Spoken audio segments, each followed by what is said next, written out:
Hello guys, welcome back to my YouTube channel. It's a girl Naseko Paps. In my previous video, I already showed you that I've started building a home and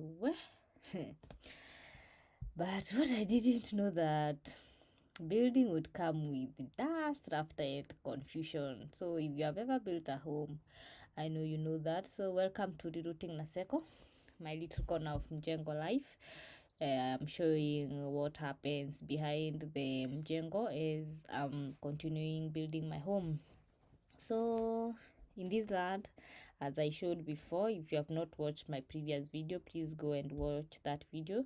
I'm not building a mansion or anything. I'm just building something simple, a place to call home and a place to start afresh. That way I'm calling it Re Rooting Naseko. So if you have ever built or are planning to, or just love watching people struggle with the fundis and cement, then you're in the right place.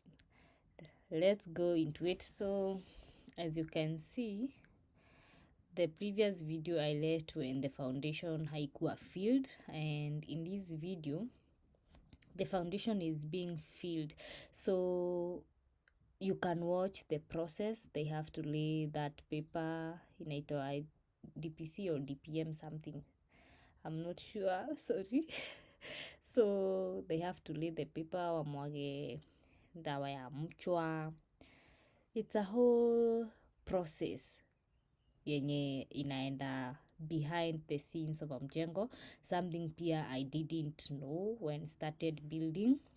Maybe a little piece of advice I would give somebody who started building, kitu yenye nililearn ya kwanza ni please have everything that is needed to build. I'm not talking about the materials or the cement, hizo zitakuja baadaye. I'm talking of the equipments like tanki ya maji.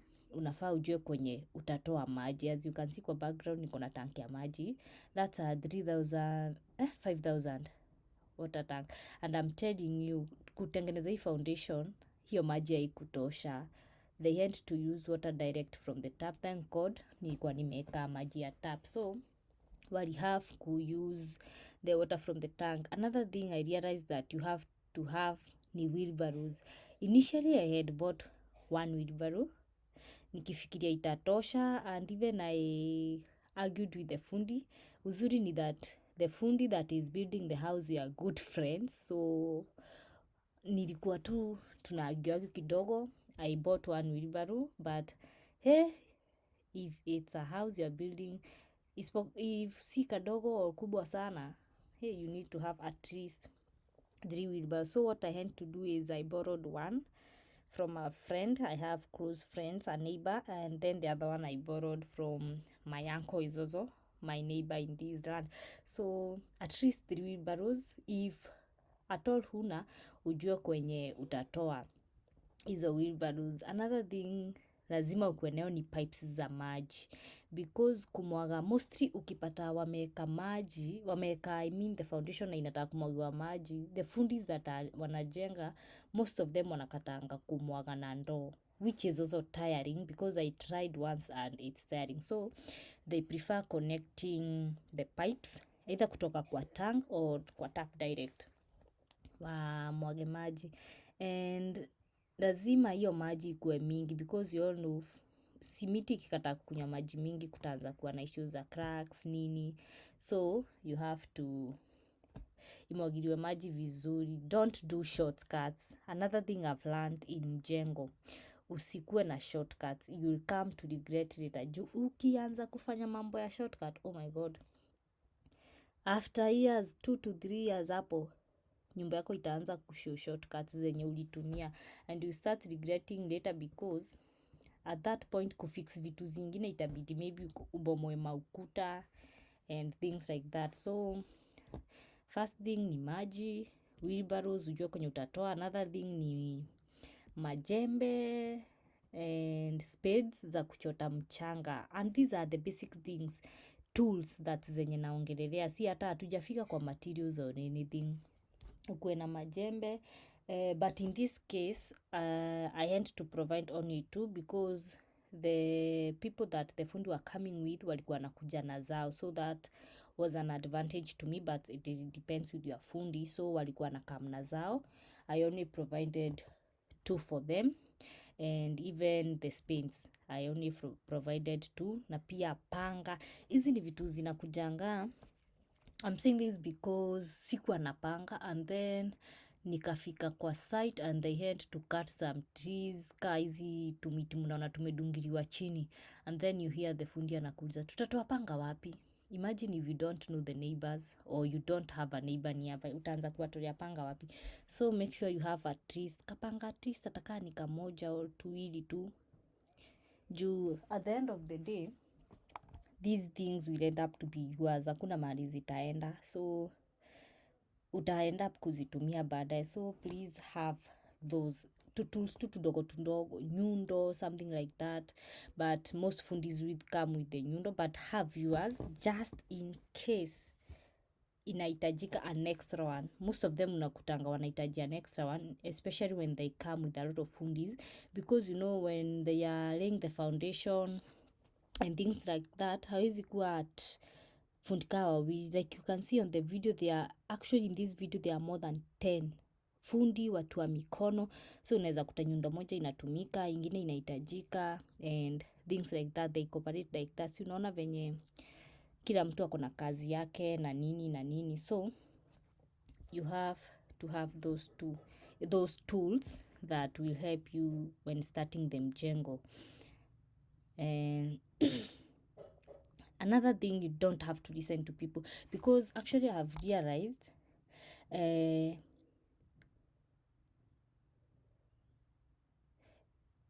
mjengo is not like buying a house where you just say that you are going to see a house or a site visit, that you want this house, you select this one. No, here you start by digging holes and praying that fundis understand your vision. Make sure that the fundi that you are using understand your vision. Have a plan of your house, because that can mess you up really bad. And I've also noticed that before the foundation, everyone suddenly becomes an expert.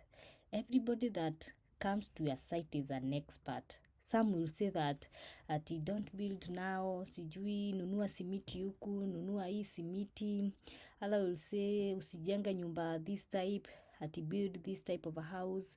Others will come and tell you this fundi is not good. Just know your fundi. Have a plan of your house. Others will tell you when they build, sijui mtu alijenga 2012 anakuambia sijui I finished my house with only 500k, and then you are like, it's 2012, it's now 2025. Obvious materials haziwezi kuwa the same. I don't know wengine sijui alitumia nini. So just have a plan. Don't listen to people. Maintain your plan. If fundi agrees with your plan, and make sure that the fundi that you are using is good at what he is doing. Juu kuna fundi unapelekea plan waharibu pia plan yako. So make sure umeona hata kazi ya fundi, umemwelezea chenye unataka and aelewe chenye unataka and venye unataka nyumba ijengwe, because inaweza kuramba vibaya sana when your house comes out to be something else that you never planned. But mjengo is fun, especially the first few days are mostly exciting, especially when you see materials coming, sand, stones, cement, when you see everything comes in. Honestly, you really feel like a boss. Then after 3 to 1 week, the fundi anaanza kukwambia we need cement. And then you realize you are getting in this thing deep, because sometimes the estimate zinaendanga off kidogo. Like mine, kuanza kuchimba the foundation, the fundi had estimated that it will chimba for just at most 3 days. Let me tell you, when they started digging that foundation, the ground ilikuwa ngumu. So they had to dig. Actually, it took 1 week kuchimba foundation. It take 1 week because kulikuwa kugumu. So that's something hatukuwa ati tunajua ita take that long. The fundi had estimated just 3 days, but the ground kidogo ikakuwa ngumu, so kabidi chimbo tena. So there is also things that happen in Mjengo like level iko sawa nini. Ukisikia level iko sawa, fundi amesema ameuliza ama level iko sawa, hey, wewe tu jitoe. Watch closely juu utajua hapo wataargue na mwenye anaekelea moyo like for 10 minutes wakipima hiyo level tena. Kitu ingine watakwambia tunamaliza leo. Hiyo inamaanisha see you in 3 days juu kama hiyo. The example napeana na kuchimba foundation walikuwa wameniambia tunamaliza in 3 days. Shock on me. It took 1 week kumaliza. And as time goes unaanza hadi kupata uto tu vitu wanatumianga huko, unaanza kuelewa hiyo nini yao. Another thing, make sure that mafundi wako wanapikiwa lunch. Juu kuna mtu nearby anawapikia lunch, wasihave kwenda lunch mbali. Juu akienda lunch mbali pia wanaweza enda waanze kurudi hapa saa 9. So if kuna mtu wako karibu anawapikia lunch but you talk with the fundi, they be cooked for, they pay. Not ati upike ikue on your side, the budget ikue side yako anapikiwa. Ama kuna mahali wanaweza buy lunch. Mostly in ushago, like the place I'm building ni mahali ushago. So hakuna ati hizi vibandaski za town za mafundi kukula. So what they did, the neighbor is cooking for them and then they are paying. I think they are paying 70 bob. And wanapikwa quite well because they are taking breakfast, they are taking uji, then they are taking lunch, and then they are taking chai ya jioni. So I don't know how they talked with the lady, but she's a very nice lady, anawapikia, wanamlipa, but make sure budget iko side yao. Ama muongee na fundi, depending na venye mtaelewana na fundi ndio waanze kazi.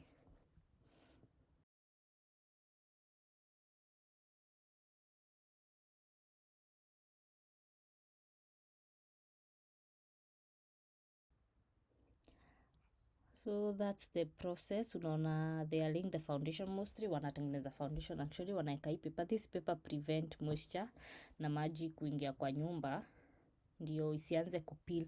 Most nyumba zenye unaonanga zina peel rangi this is the cause.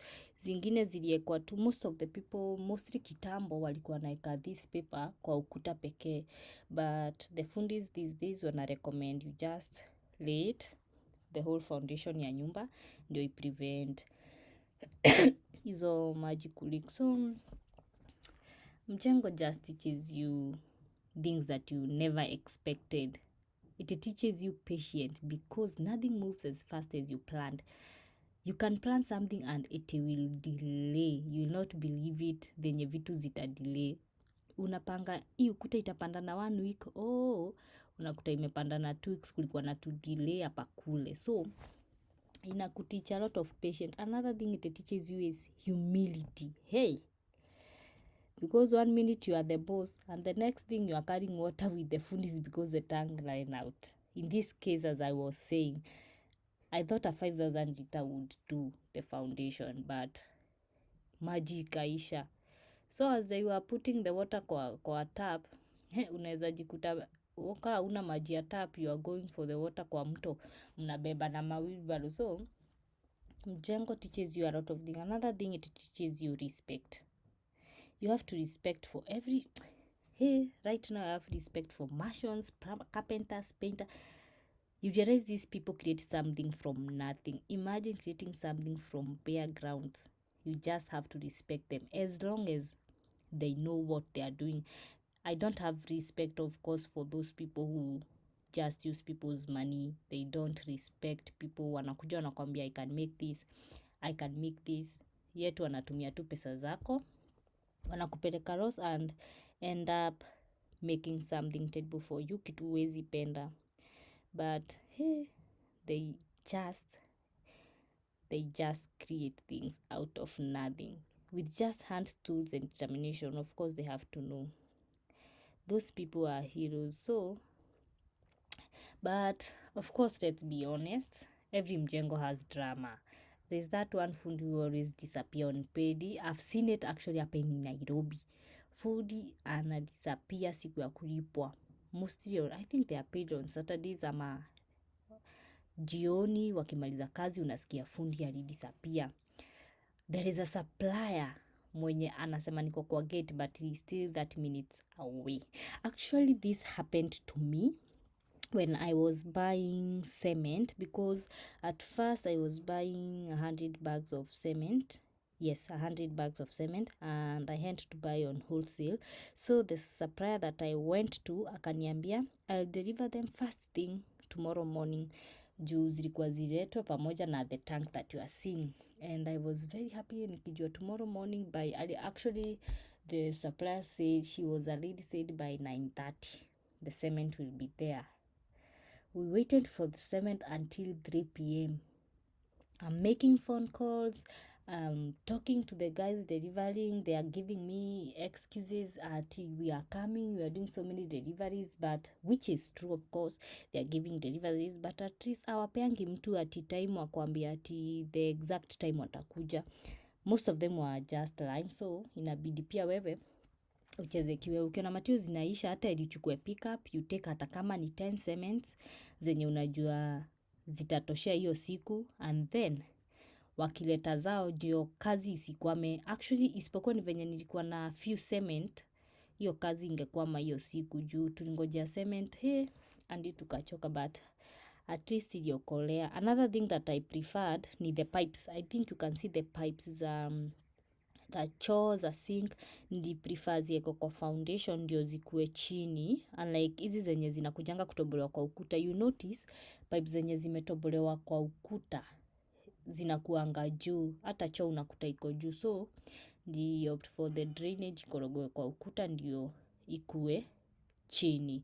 So that's the foundation wakati imekorogo, and you can see there is another paper they are adding, akoka black. I think you can see it, inaitwa let me check for you the DPC and the DPM. I think that's the DPC, but one is DPC and the other one is DPM.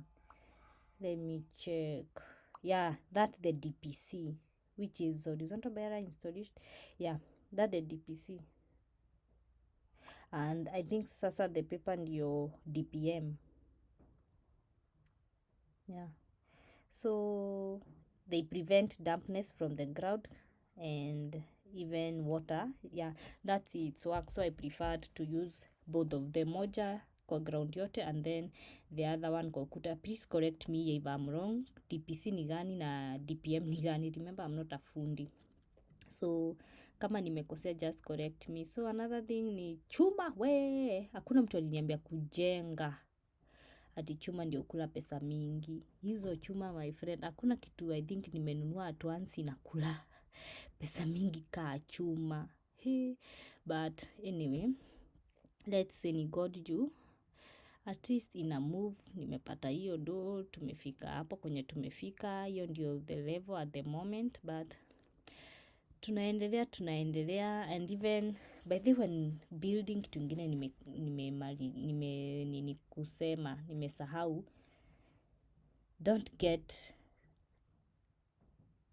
usianze kucheza na weather. If ukiona weather ni mbaya, please make sure that materials zote ziko kwa ground.